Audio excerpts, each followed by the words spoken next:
All right.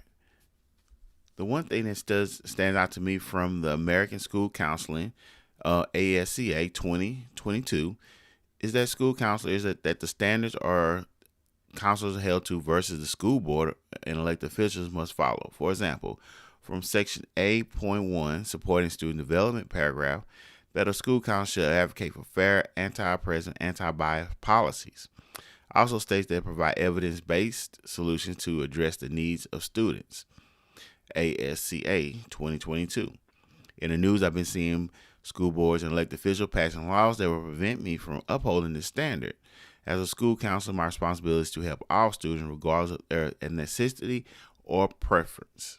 The one thing that stands out to me from the American Counseling Association Code of Ethics can be found in Section D, titled Relationship with Other Professionals, D.1.8. States that counselors are to be respectful of approaches that are grounded in theory and scientific foundation. Also, understanding another counselor approach may differ from my own. To me, this should be a no-brainer. With further thought, some people may think that their approach is best or that they may be a supporter of one approach over another. I personally value other thoughts and opinions, and I feel I can learn from anyone, even the people I may disagree with. This code will come in play when guiding discussions between counselors. There are several things that stand out to me from the Texas Administration Code of Conduct.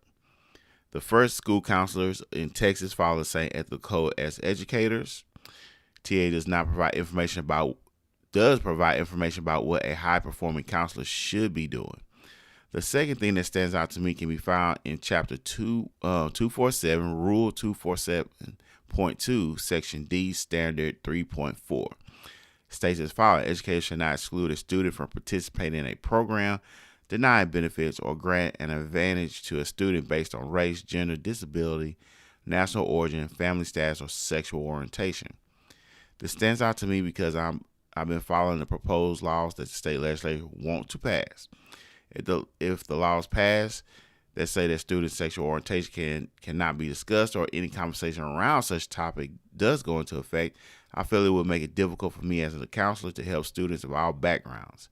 If I'm restricted to who I cannot help just because of who they are or how they see themselves.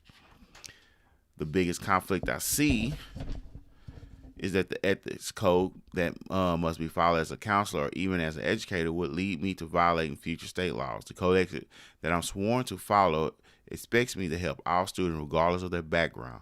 My hope is that has been in the news that will never come true.